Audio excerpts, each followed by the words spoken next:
Hello and welcome everyone to another episode of me rambling about different types of tech and whatnot. This third great episode of me talking nonsense is gonna be about a DSLR camera, and more exactly, the D3200, Nikon D3200, of course. So let's start off with the basics. So how it aged? Well, it aged really well. As you can see, the body just looks very well. There's no tear on it whatsoever, not on any side, and yeah, just looks like new to me. And I've been using it really a lot. Not professionally a lot, like I know I'm not a photographer going on crazy journeys and taking 3,000 photos in 1 week. Not that kind of a lot, but still very much.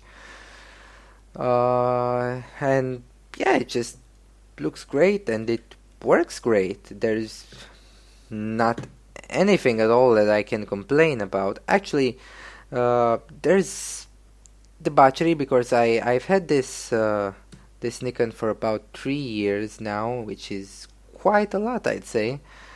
And of course, the battery is gonna run a bit worse in 3 years. I mean, you won't really expect it to run as well as the first day, but there's something about the battery since the first day, so I'm gonna show it to you here. As you can see here, you have the battery, right? And it's composed out of, I'm sorry,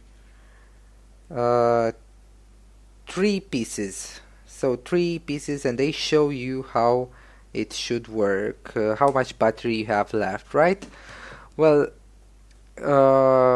you'd expect that if there are 3 pieces in the battery there, when one of the lines would go, then you'd have 2/3 of the battery left, and when 2 of the lines would go, then you'd have 1/3 of the battery left. So yeah, that's how usually works, like on anything. Well, not here, because here you have all the 3 lines for like many hours of usage, and you're like, well, that's great battery. And then one line goes, another half an hour passes, and another line goes, and then there's another half an hour passing, and then the battery is dead. So what I'm trying to say is that the way it measures the battery left in the device is not really reliable. So and that was since day one. That's the only problem I've had really with this photo camera. So photos. Well, photography wise, this is just an amazing photo camera, an amazing DSLR for mid-level. Really, I mean, I've had some discussions with other photographers I know, and some of them were like, "Oh, but this D3200, it's like, it's not that extensively good, and I'd like something better. Why don't you get your hand and put it up your ass, while you're at it?" Really, there's nothing wrong with this. This is just amazing. It's so good on so many levels. Of course, if you're a professional, you're gonna go for something way better. And I understand then, because, when I got this, it was about, I don't know, 400 euros, something like that. Now, I don't think it's produced anymore. You may still find it here and there, some stocks that didn't sell. Uh, but mainly it's not produced anymore. But when I got it, it was about 400 euros, and really, I could get something, just put another 100 euros, get something for 500 or 600. It's not going to be a great difference. Really, there's nothing you can improve to this when you're in like mid-level photography. There's just this is complete. It has great ISO sensibility. It has great, really everything. Just and the fact that you're going to put another 100 euros and buy another DSLR, another mid-level DSLR, is not going to make really the 100 euro difference. You're just paying lots of money for not that much. This can do anything that another one could do in this price range, and that's why I think it's really, really worth it. And the only thing that I regret this photo camera does not have is one of those foldable, screens.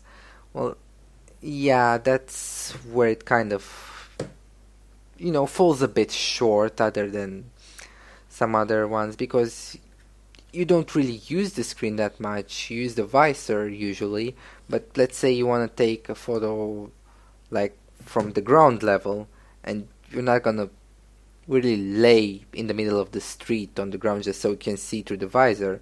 So then you turn the screen on, but if you're looking from above, you might not see what's on your screen. And you see, that's why a foldable screen could be useful. But in rest, really, this is just amazing. It's just really, really good. So there's what you have on photography. Now on filming. Well, for a DSLR camera, it's really good. I mean, again, it falls a bit short in some places, like if you use the autofocus, it's very noisy. I mean, you can't really use it and use the microphone on board. By the way, the microphone on board is kind of shit. It's a mono microphone. It's not even stereo. But you have to film something. It gets the job done. Just that if you use the autofocus, it might be really noisy, and the autofocus, it just doesn't feel that good. It feels wobbly, if I would say so. It's not that smooth and gets the image from the first time. It just kind of, tries a little bit until it gets the image right. And there's also another problem. It tends to get very hot. Because you see, I once had to film something with this for about an hour and a half. And I started filming and everything went really well until one point when it started saying that it's overheating and it's gonna shut down. And that was like after 40 to 50 minutes of filming, and it's kind of disappointing, to be honest. I had to let it cool down, start all over again, got hot again, and after that it was dead. I mean, the camera didn't break, of course, but just didn't want to film anymore for a while. So if you want to film with it like something around the house, it's gonna get the job done, no problem. If you want to do something more professional with it, I wouldn't recommend it. One more thing about this exact model, the D3200, is that it has it has more light when it films somehow. I mean, it's not something they are telling you in the specifications. The specifications for filming, they could be the exact same for, like, let's say the D3100 or the D3300.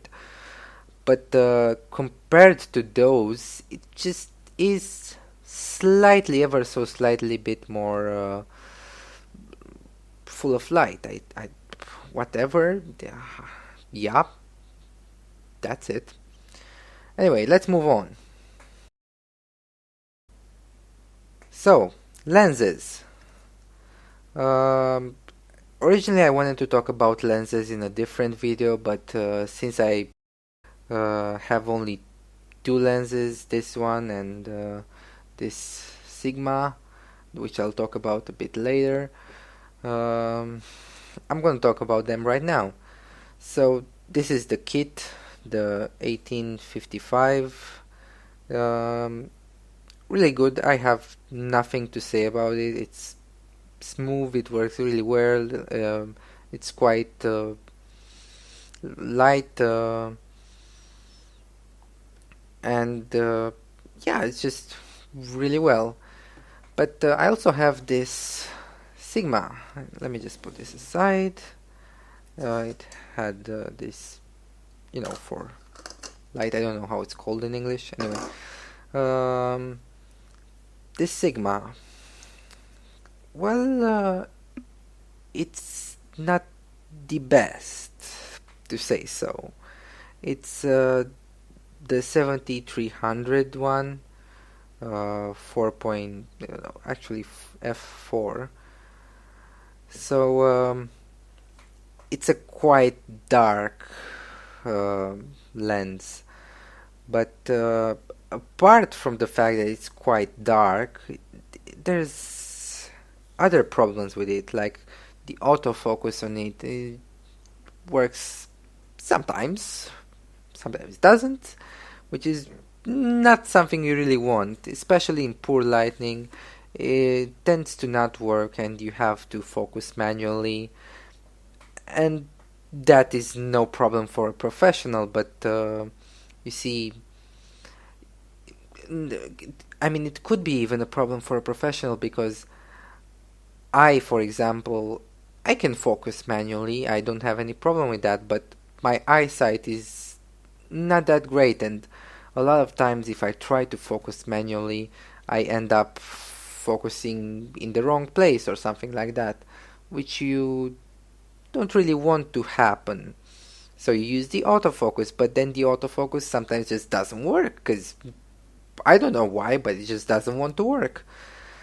So yeah, it's really heavy as well, so I don't know if that's a problem really, but could be, I guess. One nice feature about this is that it also has macro incorporated here. I don't know if you can see it.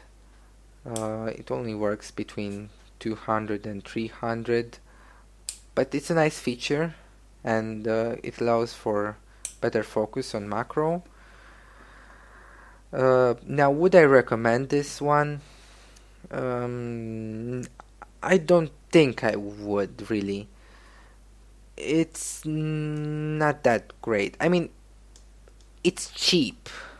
That's what it has for it. It's, for another lens between 70 and 300, you'd pay way, way more than you'd pay on this thing. But even so, I wouldn't buy it, really. I mean, just try to save up more money, buy better lens.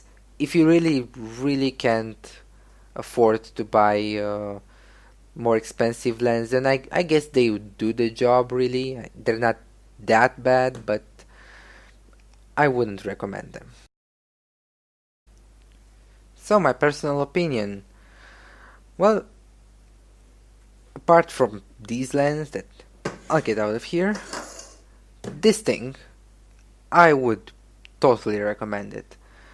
It's really, really good, and as I said earlier, there's no reason to put another $100 and buy a better camera. You know, if you want to put another $1,000 and buy a better camera and go for something professional, yes, totally go for it. But if you're just looking for like a hobby in photography, you're not gonna go professional on it, or just, you know, mid-level photography. This is just great, and there is no reason to buy anything more expensive than it. And yeah, I mean, that's about what I had to say for it. It's not being produced anymore, as far as I know, but you'll surely find it secondhand, and unless it has any mechanical shock in the past, like the guy before dropped it or something, it should work just fine, just perfectly fine, and it's gonna be much cheaper than other ones that are now being sold. So I totally recommend it. First hand, second hand, whatever, go buy it. You won't be disappointed. So that was about it for today, and I'll see you next time.